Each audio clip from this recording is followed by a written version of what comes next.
अच्छा, जैसे 3500 से कम पे मानोगे या नहीं मानोगे? देखिए 3500 से कम का तो सवाल ही पैदा नहीं होता सर, क्योंकि हमने 1 महीने की तनख्वाह भी दान कर दी है और हम तो घर से बेघर भी हो रहे हैं, ऑफिस से भी दूर हैं।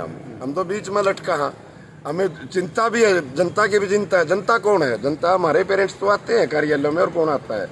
और रही दूसरी बात, ये सरकार का ये तो नीति है। आपने देखा होगा किसान आंदोलन कितना बड़ा था, कितना लंबा चला है, लेकिन सरकार की ये नीति है लंबा करके थकाने की है।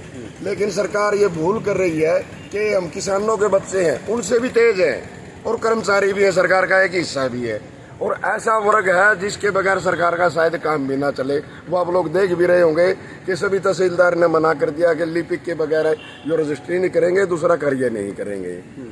ये कोई रोडवेज की कोई और हड़ताल नहीं है कि सरकार दूसरे लगा के नर्बस चला लेगी ना।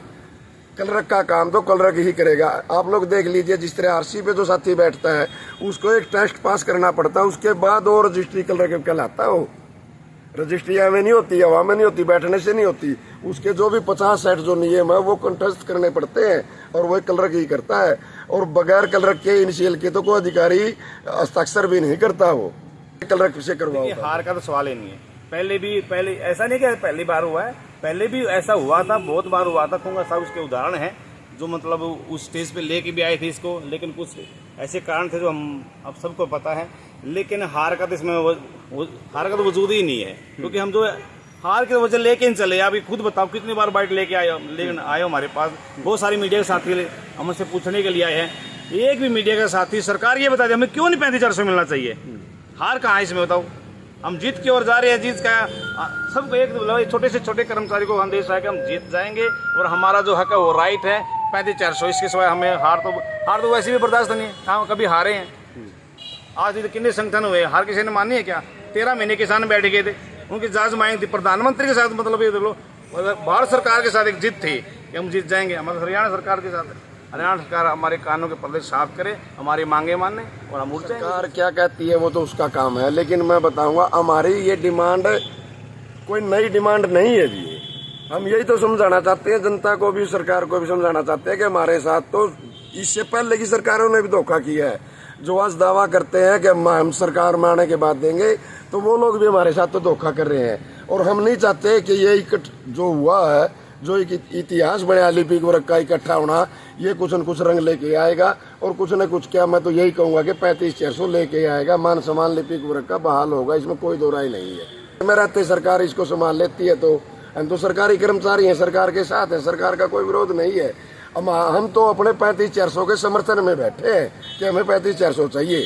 हम विरोध भी नहीं कर रहे किसी का, क्योंकि हम सरकारी कर्मचारी हैं, सरकार का एक हिस्सा है। सरकार यहीं से तो शुरू होती है सर, और जहाँ से शुरुआत है वही अगर गलत हो जाओ तो हमें लगता है कि सरकार अपने पैर पे खुद कुल्हाड़ी मारने का काम करेगी। जितना ये लंबा आंदोलन चलेगा उतनी सरकार की बद पिटेगी जनता में, क्योंकि हम भी तो जनता का एक हिस्सा ही है। आज काले कपड़े सारे पहन के आए हुए थे, काला दिवस मनाया है, अब आगे क्या रणनीतियां हैं? देखिए, रणनीति तो हमारी शुरू से लेके एक रणनीति है 3500। इससे बढ़ के तो कुछ मांगे ना कुछ रणनीति है। अब तो अमन अनशन इसके सिवा कुछ हमारे पास सारा बचता नहीं। अमन अनशन के सिवा हम देखो, हमने भूख हड़ताल की कंटिन्यू चली हुई है। आज कल हमने पुतला फूका था, सरकार का पुतला फूका था। आज हमने काले कपड़े पहन के सरकार का विरोध जताया है। जो सरकार हमारा विरोध कर रही थी, हमें अपना जो विरोध का तरीका था वो अपनाया है।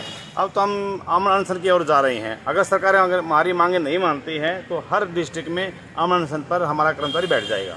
तो हमारा जो 1 महीना हुआ है हड़ताल का, आज हमारी मीटिंग होगी स्टेट बॉडी की। ऊपर से जो हमारे आदेश होंगे उसके अकॉर्डिंग हमें चलना पड़ेगा, क्योंकि हम एक बंधन में बंधे हुए हैं संगठन में, और संगठन की वजह से आज हम 1 महीना निकाल पाए हैं। क्योंकि जो संगठन की मजबूती है उसी के सारे सरकार, मतलब ये लगा लो कि एक क्लरिकल वर्ग समाज में दिखने लग गया है। क्योंकि जो इकट्ठा हुआ है ना, एकदम तो इकट्ठा हुआ ना, जो संगठन की जो ताकत है, अगर संगठन जो कहेगा हम उसके अकॉर्डिंग चलेंगे। सरकार को चेताना चाहते हैं और बताना चाहते हैं, और हमने बताया भी है कि जो हमने जितने भी तथ्य सरकार को दिए हैं वो हमारी जायज़ है, और हमारी कोई भी मांग गलत नहीं, मांग नहीं है, हमारा हक मांग रहे हैं। देखिए, जो हमारे से जैसे कि हमारी ये एक टेबल लगी हुई है, इसके अकॉर्डिंग है। ये तो कुछ हमने प्रस्तुत किए हैं, लेकिन इसके अलावा कोई और कैटेगरी भी हैं जो हमसे भी ऊपर चली गई है। और हमारा बस सिर्फ ये एक अधिकार है। हम तो सरकार से यही मांग करते हैं कि हमारा जो ये अधिकार है ये दे, और ताकि हमारी वजह से ये जनता परेशान ना हो और हम भी अपने काम पर वापस लौटकर हमारे काम को पूर्ण। हरियाणा में आज, क्योंकि पिछले 5 तारीख को हम बैठे थे, आज 1 महीना हो गया पूरा, और आज के दिन को हमने 5 अगस्त के दिन को हमने काला दिवस के रूप में मनाया है कि सरकार हमारे साथ बात नहीं कर रही, और 3 दौर की जो बातें की है उसमें कोई ठोस नतीजा नहीं निकल पाया, तो इसलिए हमने लंबा होने की वजह से आज काला दिवस के रूप में मनाया। आज पर तो दुनिया कायम है, और बाकी लड़ने वाले लोग परिणाम की चिंता नहीं करते। वो कृष्ण जी ने कहा ना कि कर्म करो फल की चिंता ना करो, तो हम अपनी मांगों के लिए लोकतांत्रिक तरीके से अनशन पर बैठे हैं, हड़ताल पे बैठे हैं। तो हमें लगता है कि सरकार को सोचना चाहिए, प्रदेश की जनता भी दुखी है, कर्मचारी भी दुखी है, तो सरकार को चाहिए कि वो बातचीत के माध्यम से इस समस्या का हल करे। इसमें मैं थोड़ा आपको क्लियर करूंगा कि जो 3 दौर की बातें हुई उसमें सरकार ने नकारा नहीं है इस बात को कि 35,400 आपका राइट नहीं है। हमारी तो एक ही डिमांड थी कि या तो हमारे 35,400 दे दो, या फिर इसका कारण बता दो 35,400 नहीं है। तो 21 दिन में जो 3 मीटिंग हुई थी उसमें सरकार तो ये बता भी नहीं पाई थी कि हमारा बनता है या नहीं बनता है। तो ये तो नहीं कहेंगे कि सरकार ने मना किया है, लेकिन किस रूप में देगी, कब देगी सरकार, वो एक देखने की बात है।